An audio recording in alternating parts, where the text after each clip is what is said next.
এই আপনাদের এখানে যুবদলের অনেক সভা করে গিয়েছি। আজকের এই বৃষ্টিকে উপেক্ষা করে আপনারা এই সভায় উপস্থিত হয়েছেন, আপনাদেরকে সকলকে আমি জেলা বিএনপির পক্ষ থেকে এই প্রতিকূল আবহাওয়ার মধ্যেও এই সভায় আপনারা সবাইকে যেভাবে সাফল্যমণ্ডিত করেছেন, জেলা বিএনপির পক্ষ থেকে আপনাদের সকলকে ধন্যবাদ জানাচ্ছি। সেই সাথে আমি আপনারা এই রায়পুরের মানুষ, ওটা ঠাকুরগাঁও জানেন, রায়পুরের মানুষ হলো বীর মানুষ।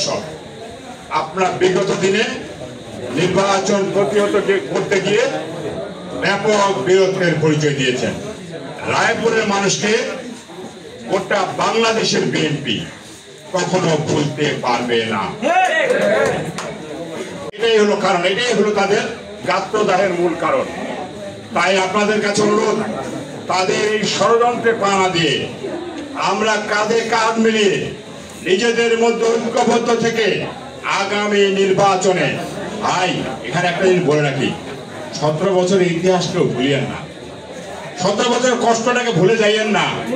যেই কষ্ট আপনারা করেছেন, গোটা বিএনপি করেছে, সেই কষ্টের প্রতিফলন কিন্তু এখনো আমরা পাই নাই, এখনো নির্বাচন করতে পারি নাই। তাই আপনাদের কাছে অনুরোধ, সমস্ত ষড়যন্ত্রকে মোকাবেলা করে আগামী নির্বাচন পর্যন্ত আপনারা ঐক্যবদ্ধ থেকে নিজেদের মধ্যে সৌহার্দ্যপূর্ণ সম্পর্ক রেখে দলকে সুসংগঠিত করবেন এবং আগামী নির্বাচনে ধানের শীষকে বিজয়ী করবেন। এবং যে কথাটা বারবার বলছিল, যুব দল বিএনপির পাশে অগ্রণী ভূমিকা রাখবে, বিগত দিনে রেখেছে। আমরা আশা করব আগামী দিনে যোগ্য নেতৃত্বের মাধ্যমে আরো সুসংগঠিত ভূমিকা রেখে, আরো অগ্রণী ভূমিকা রেখে বিএনপির ধানের শীষকে বিজয়ী করার জন্য আজকে যারা এখানে উপস্থিত আছি সকল যুবদলের নেতৃবৃন্দ অগ্রণী ভূমিকা পালন করব, এই আশা আপনাদের কাছে রেখে আবার দেখা হবে। খোদা হাফেজ। বাংলাদেশ জিন্দাবাদ, বাংলাদেশ জাতীয়তাবাদী যুবদল সভা, বর্ধিত সভা হওয়ার পরে আশেপাশের 5-6টি ইউনিয়ন মিলে আবার আমাদের হবে একটা যুব সমাবেশ। এই যুব সমাবেশে আমাদের প্রধান অতিথি হিসেবে আমাদের মির্জা ফয়সাল আহমেদ ঠাকুরগাঁয়ের অভিভাবক, তিনি থাকবেন প্রধান অতিথি হিসেবে।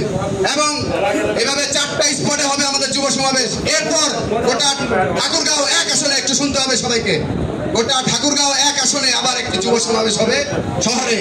সেইখানে প্রধান অতিথি হিসেবে থাকার জন্য সদয় সম্মতি জ্ঞাপন করেছেন আমাদের প্রাণপ্রিয় নেতা মির্জা ফখরুল ইসলাম আলমগীর স্যার। তিনি বলেছেন আমি সেখানে থাকবো। আমরা বললাম স্যার আপনি নিজেই সেই ডেটটা দেন। বললো ঠিক আছে, তোমরা সবগুলো শেষ করো, আমাকে জানাবা, আমি তোমাদের ডেট দেবো এবং আমি সেই প্রোগ্রামে উপস্থিত থাকবো। এটা হলো আমাদের ধারাবাহিক ভাবে যুবদলকে সুসংগঠিত করে আগামী দিনে জয়লাভ করার জন্য আমাদের রোড ম্যাপ। ঠিক আছে ইনশাআল্লাহ? আপনারা প্রত্যেকটা ওয়ার্ড থেকে সবাই এসছেন তো নাকি?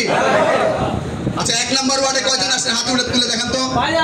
প্রেসিডেন্ট সেক্রেটারি সাংগঠনিক আছেন ভিতরে? আমি বুঝতে পারছি, বাইরে দেখছি সব ছেলেপেলে আছে। আমি প্রেসিডেন্ট সেক্রেটারি সাংগঠনিক আছেন? সবাই বসেন। আচ্ছা বসেন। 2 নম্বর ওয়ার্ড হাসানুর কই? 1 নম্বরে হাসানা। আচ্ছা 2 নম্বর ওয়ার্ড বাইরে।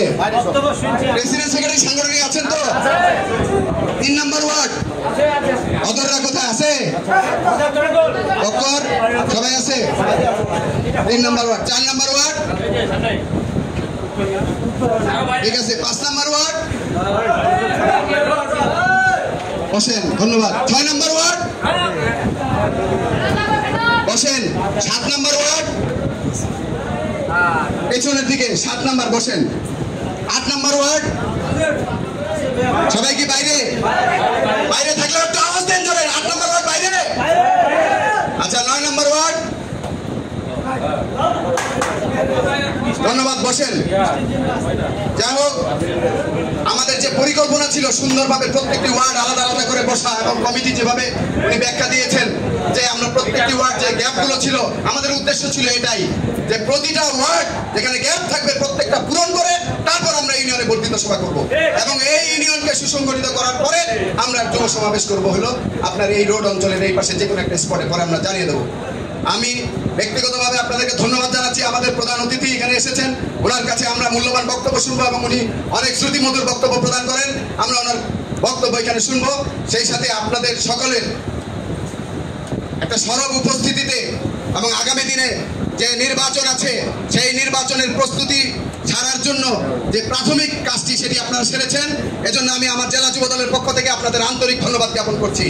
এবং একটি আমার সাথে স্লোগান তুলতে হবে, সেই যেই স্লোগানে প্রকম্পিত হবে